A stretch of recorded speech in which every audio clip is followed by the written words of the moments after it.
Okay, There it thank is. you. We would have had nothing. So Yeah, we got to do it all over again. that's right. I've had that happen. Yeah, it's not good.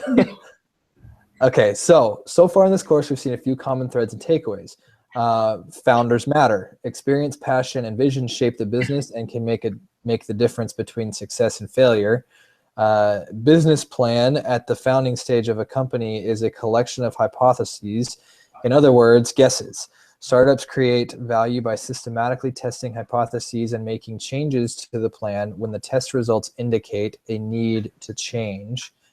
Early tests tell us a lot about the viability of a business and where more information is needed. And previous cases analyzed business models the founders had already chosen. Now we get to see a company that at the moment of choice, which they're talking about the GynapSys case. So the first thing that they want us to kind of talk about is which business option do each of us, it says to vote, but I figure we'll just kind of go one by one real quick and say which one we, and for myself, I was a fan of the data analytics option, and really going that route. I think in our day and age, data is huge. The more data you have, the more I think viable as a company you are. And the fact that they could use the data that they collect and then redistribute it out through subscription-based models and things like that for other businesses or other researchers to have access to is a really great option for them. And even though it has that potential risk of taking a little bit longer to pay back, I think, or at least according to the case, that I still felt that was a good option for them. Yeah, Josh, I definitely agree with that. I don't know how to pronounce this guy's name. It's Fandiarpor. But that's the closest I've got as a American. But there was a quote that I think ought to lay the groundwork for our discussion in terms of what business model he should pursue. He said that 1, money would never be the main driver for me, and that 2, he wanted to take risks and go after meaningful opportunities. And so for me, that really showed that he himself wants to make a difference. And the way that he's going to be able to do that is by pursuing the third business model through data analytics. Excellent. I agree with what you guys talked about with the data analytics as well. The only twist that I could see being something that can help them is to also go with the razor and razor blades. Kind of doing both the razor and razor blades and the data analytics. The reason being is that with doing the razor and razor blades, it allows them to make money to support the data analytics side. Because looking at it, it'll cost a ton of money to do the data analytics. But if they're able to sell it for a little bit more than just what they are paying for it, they're able to make a little bit more money there, and they're able to support the data analytics without taking out more loans or venture capital or whatnot. So I kind of see, my kind of vote was for like a tie, or to use both of them, razor and razor blades, and then data analytics. Well, that's cool. Sounds like repetitious, but I agree with the data analytics as well. I think it's cool because it helps enhance the productivity in the business, and it kind of helps get like an organization. But I like what you said too, Clayson, with the idea of combining. I didn't ever think of that. I was just focusing on like which one stands out, but they all kind of have good pros and cons to them. But it's kind of interesting to see that there's different options that they can base off of and kind of maybe pick and choose from each one what the goods are of it.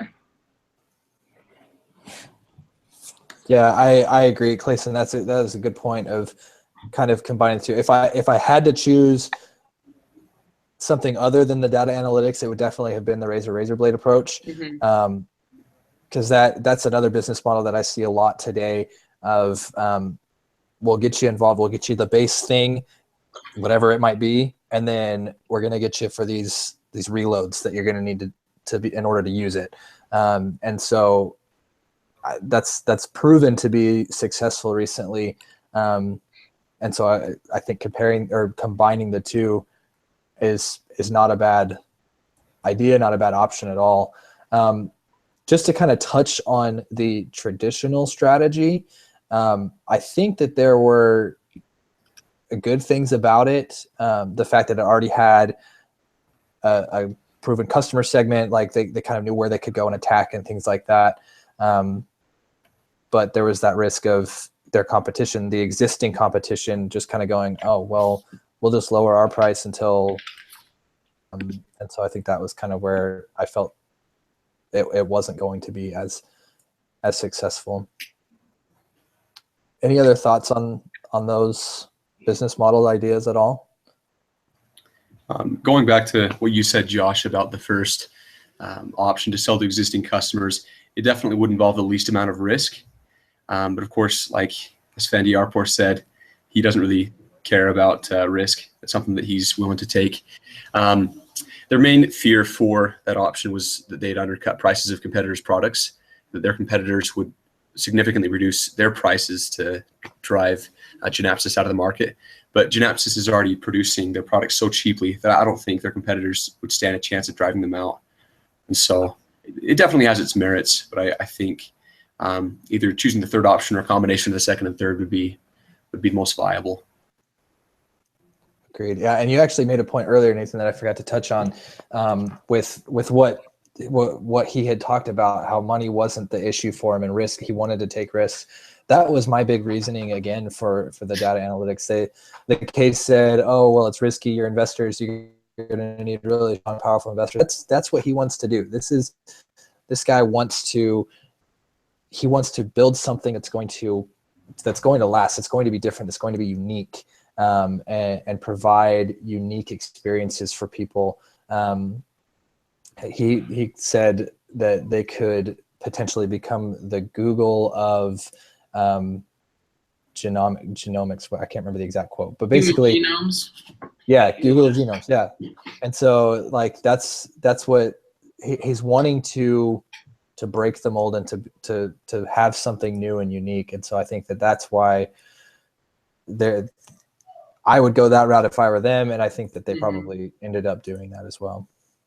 Yeah, I love that he's willing to take risks, because I think that's a lot of a business is being willing to accept that there might be risks. You just have to decide which ones are worth it. And sometimes that helps you see more success in the end than just trying to play it safe and be careful the whole way. But for sure, researching like they have. I just thought that was cool, because I'm always the type that's like, oh, I'll just be careful, but it's smart to take risks if it's going to help benefit you in the end. Agreed. Yeah, one thing I noticed interesting about this case is that their product was just an awesome product. Like, their competitors didn't even stand a chance. No matter what business model I think they would have taken, I think they would have done great and had success, because what they had, they were able to manufacture that sequencer for $100 and able to sequence genomes unbelievably fast compared to other sequencers and be able to be so efficient at it. I think their product that they have is just on top, and really whatever it comes down to, they would have found success. But going back to the point you guys were making is that, he wanted to make a bigger difference. And I think going with the data analytics versus the traditional, he's able to make a bigger impact and touch more people's lives and help more people out by doing that route.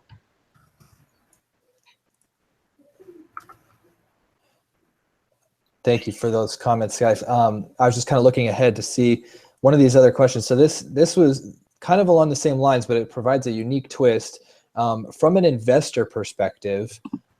So the question specifically asks, how will GynapSys raise funds to support each option? And is any option clearly more attractive to investors? So taking kind of a look at it, instead of from the founder's perspective, from an investor perspective, which option do you think an investor would be more attracted to?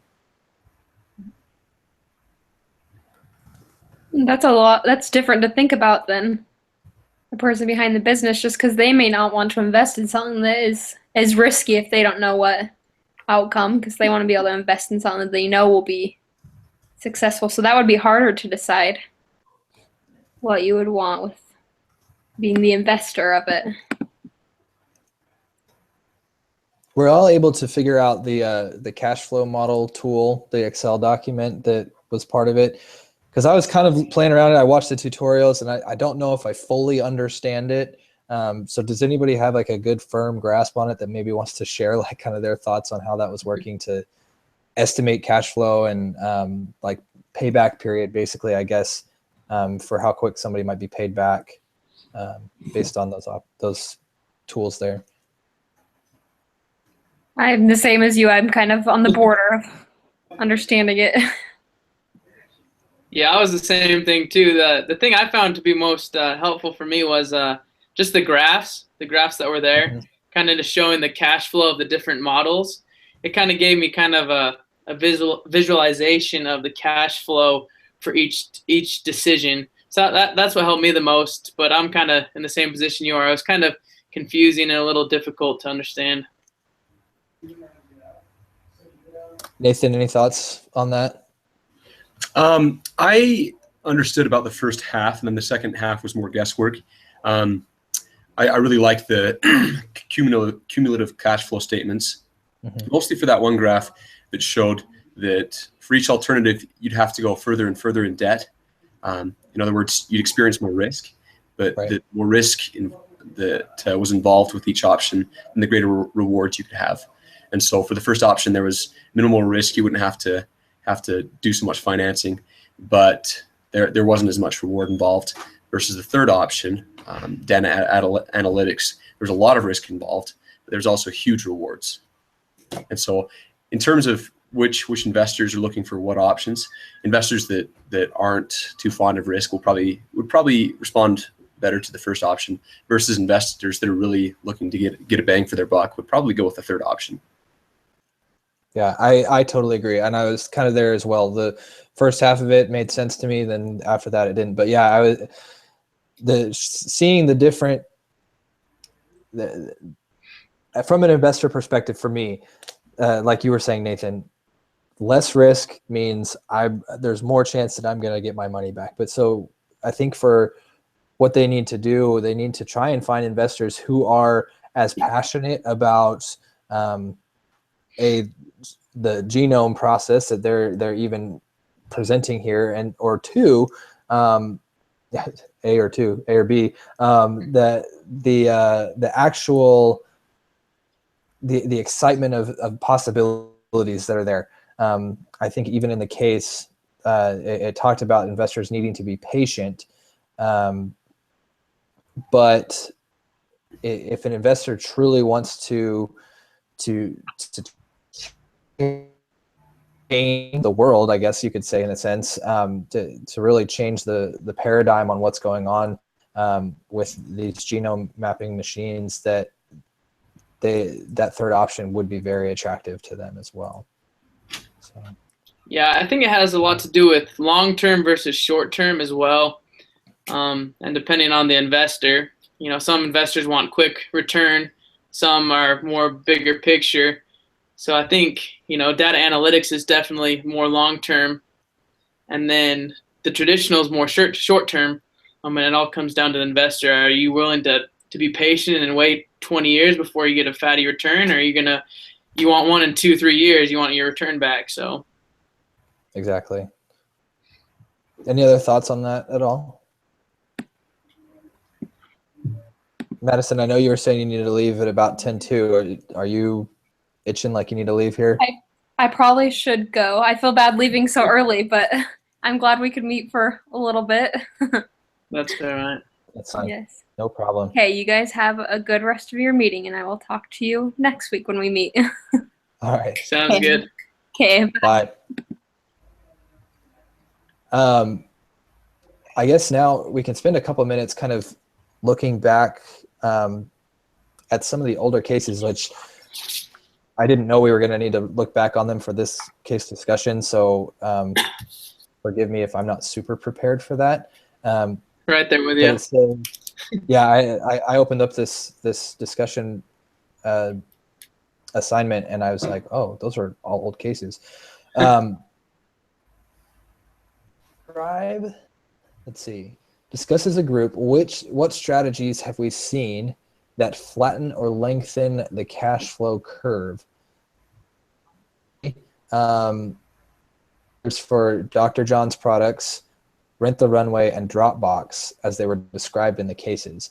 And this is just as to the shapes of each of these cash flow curves. So I'll kind of take a stab at it. I feel like with Rent the Runway, the cash, they would have had to invest a lot. If I'm remembering it correctly, they're investing a lot at the upfront because they need to get those dresses and they were really expensive.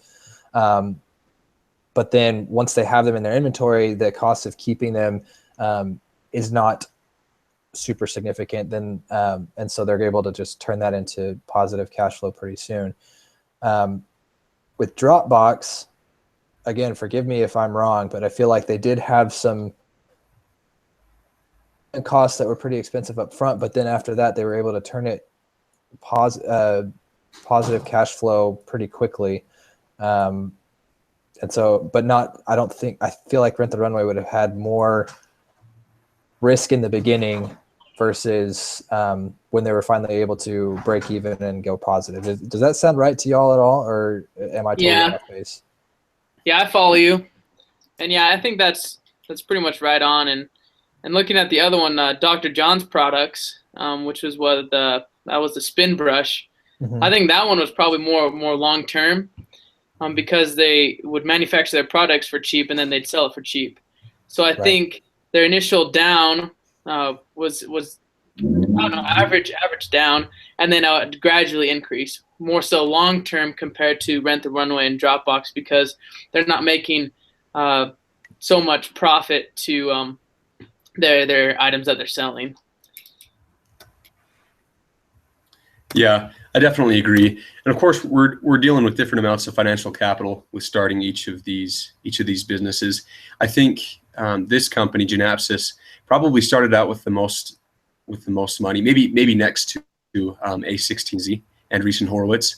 It was, I know we're not really supposed to, we're only talking about a couple of cases, but it is interesting if we look at not this this last case study, but the one before it, Cake Financial.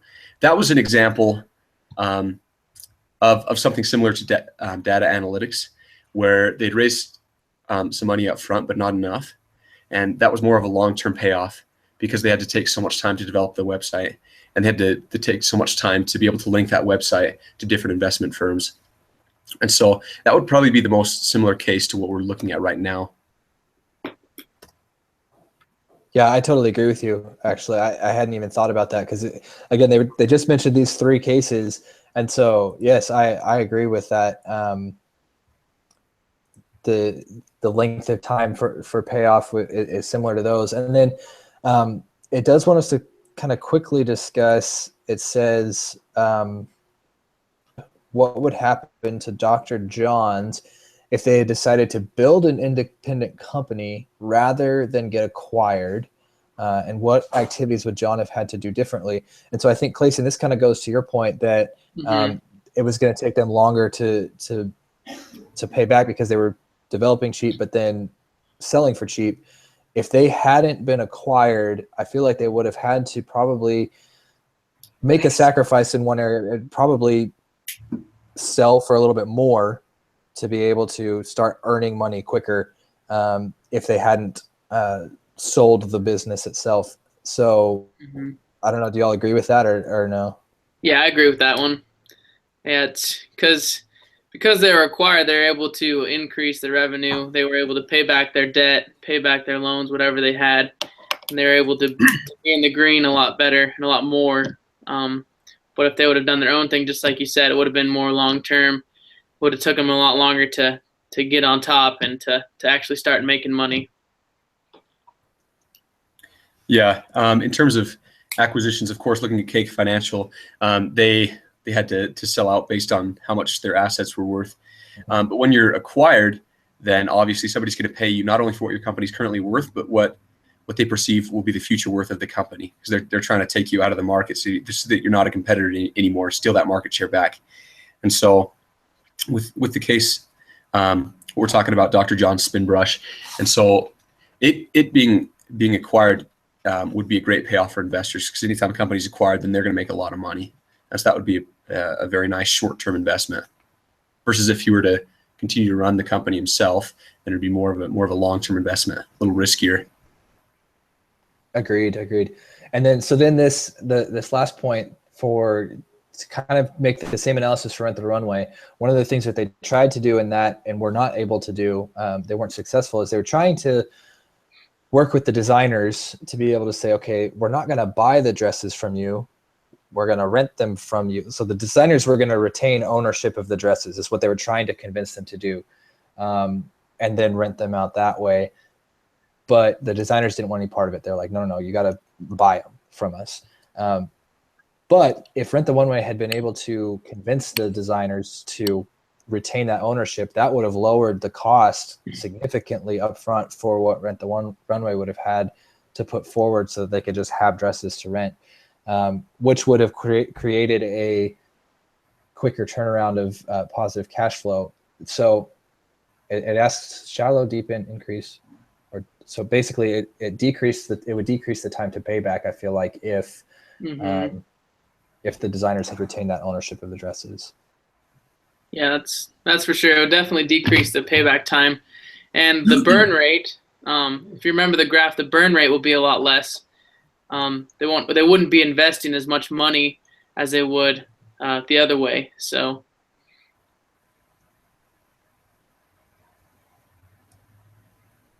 Perfect. So, Brennan, I gotta run here in a minute. So let's just talk on this real quick.